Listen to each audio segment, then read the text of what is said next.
simple lang talaga na gusto ko mangyari ngayong birthday ko kasi gusto ko lang mag-chill, maglakad-lakad, kumain, and family time lang. So, happy birthday to you!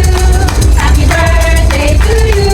Kasi instead the usual birthday cake like sa mga other restaurants, dito they serve ice cream with churros. Gusto niyo talaga makapasok dyan dahil gusto niyo malaman kung ano daw meron dyan. So, order ako ng food ang ate Keira. Ayan, naka-video pala. Kaya pagbigyan nyo na ako dahil ito ang trip ko ngayong birthday. So, magpi-play sana sila dito kasi sarado na. Kaya naman naghintay na lang kami ng oras. Guys, look at this! So amazing! The lights, music. Again, happy birthday to me. Thank you Lord for another year. So, hello everyone! So, for today's video, today is very special day dahil happy birthday to me!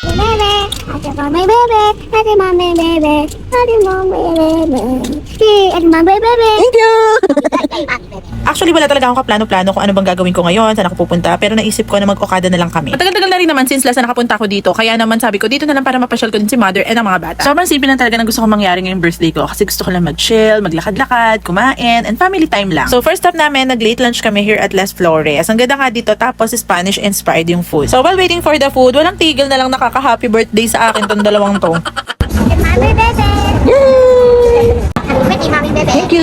Ito yung food na hindi naman namin usually kinakain kasi naman iba yung pagkakaluto niya. Alam niyo ba dati hindi ako kumakain kapag hindi ko kilala yung food. Not until natikman ko yung ganito pero sa ibang restaurant. Kaya naman nung nakita ko dito sa may Las Flores, ayan, pinatry ko sa kanila kaya dito ko napiling kumain. So ganun din naman kasi yun, kakain din naman, gagastos, parehas lang. So why not to try something new to eat, diba? Instead of the usual.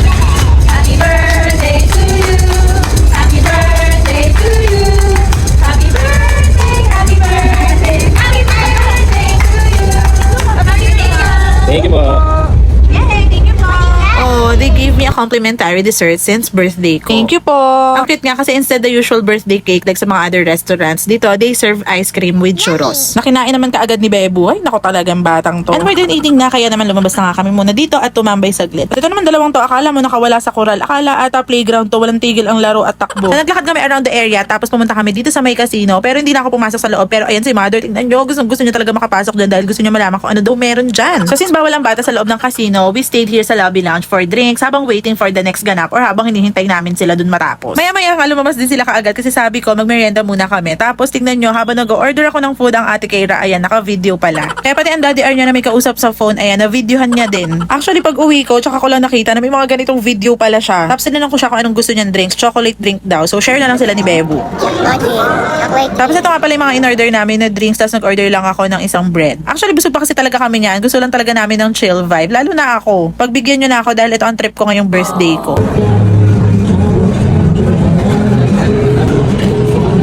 Daddy, mommy, baby. Mommy, baby. Daddy, mommy, baby. Daddy, mommy, baby. Daddy, mommy, baby. Daddy, mommy, baby. Daddy, mommy, baby. Thank you! Sabi ko gusto ko mag-chill. Tapos pagtingin ko dito sa kanila, naka-chill mode lang din sila na para bang nasa bahay lang kayo, be. Sa bahay ba tayo, ha? Sa bahay? Sa bahay? Sa bahay lang kayo, be? Ha?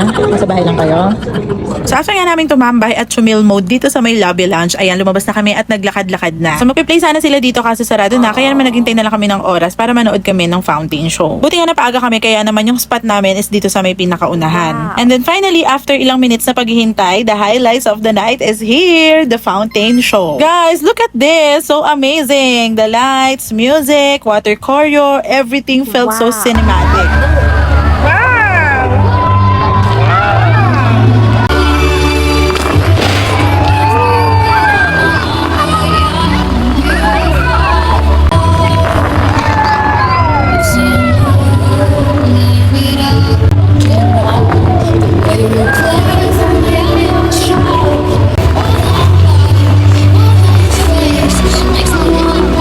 That we headed home na super happy and fulfilled. No bonggang party, no super hectic na plans, just good food, nice place, and good company. Again, happy birthday to me. Thank you Lord for another year. Super grateful ako for everything. So yun lang guys. Thank you for watching. Till next time. Bye!